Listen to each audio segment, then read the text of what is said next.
साली हो तू। चुप रहिए। हाँ भाई। लोग सुनता लोग।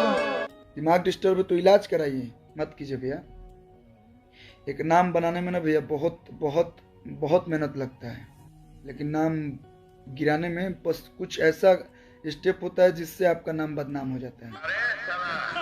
हम चुप हैं, शांत हैं, हमको भी भगवान मोदी हैं, हम भी बोल सकते हैं।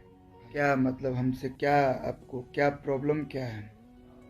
हम मतलब नहीं सुहात रहुआ बताइए।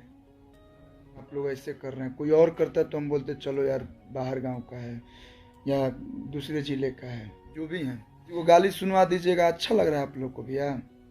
आपसे कोई मेरा पर्सनली दुश्मनी हो तो बताइए। देखिए भैया, हम कुछ मतलब ऐसा नहीं कि हम नहीं बोलते हैं, बोलने को बहुत कुछ है। हमारा कुछ भी होता है हम फोन करके उनसे डायरेक्ट बात करते हैं। अगर मेरे बारे में कुछ भी होता है, मैंने भी पहले उनसे फोन पे ही बात किया है, मेरे भैया ने बात किया, मैं तो ये सब में रहता ही नहीं हूँ। बात कर रहे हैं, उनसे भी बात हुआ है और उनसे तो हम कल मिलेंगे। लोग बोल रहे हैं थोड़ा डिस्टर्ब है, दिमाग डिस्टर्ब है, तो उनके मम्मी पापा से निवेदन है कि आप अपने बेटे को अपने घर पर रखिए, फोन से थोड़ा दूर रखिए, ठीक है ना?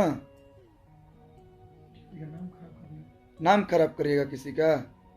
मतलब मैं कुछ बोला भी नहीं हूँ और आप ऐसा कर दीजिए कि मतलब झूठे विवाद हो जाए। क्या चाहते हैं? अगर आपका दिमाग अस्थिर नहीं है, होता है ना, इस जगह पे नहीं खे कर जे अपन कल्लू टू बनत हुआ, तू घरे रहा, तो फोन उन छोड़ दम कि मम्मी पापा से रिक्वेस्ट है, हम उनको कुछ करेंगे नहीं, लेकिन हाँ एक कंप्लेन तो करेंगे।